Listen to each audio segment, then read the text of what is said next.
Le soldat a levé son lance-roquette, visant un char nord-coréen de type T-34. Une vache passante lui a ordonné de tirer. Les deux parties ont fait feu simultanément, mais aucune n'a infligé de dégâts à l'autre. Le soldat nord-coréen a ouvert la trappe, vérifié qu'il n'y avait pas d'ennemis à proximité, puis est sorti pour uriner. Il a jeté un regard distrait en arrière, et son expression s'est figée. Il ne savait pas comment expliquer cela à ses supérieurs. Il a essayé de nombreuses méthodes pour réparer le tuyau de ventilation, mais sans succès. Il n'eut d'autre choix que de ramener le char au camp. Il entendit un bruit inhabituel et leva les yeux. Un avion ennemi survola et tira. Il saisit la mitrailleuse du char, visa l'avion ennemi et pressa la détente. Il a tiré toutes ses balles, et l'aile de l'avion ennemi a été touchée, provoquant son crash.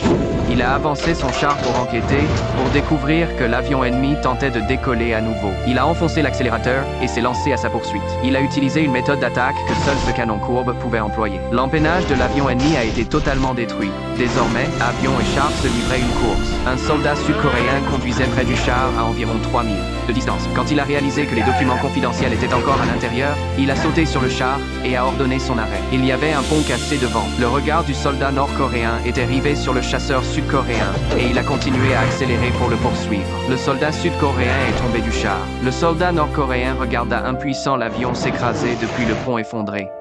Il freina immédiatement, mais c'était trop tard. Il ferma les yeux avec force, mais le char s'arrêta au bord du pont brisé. Il ouvrit les yeux et poussa un soupir de soulagement. Le soldat sud-coréen s'approcha pour examiner la situation. C'était la corde à l'arrière du char qui lui avait sauvé la vie. Il sortit du char et supplia le soldat sud-coréen de l'aider à remonter le véhicule. Le soldat sud-coréen refusa d'aider, tourna les talons et partit, abandonnant même les documents confidentiels. Le soldat nord-coréen resta seul, fixant le soleil brûlant, faisant de son mieux pour sauver le seul char de leur unité. Quand il se retourna, c'était tout le monde qui avait amené les villageois voisins pour aider à travailler ensemble. Ils ont finalement tiré le char sur le pont,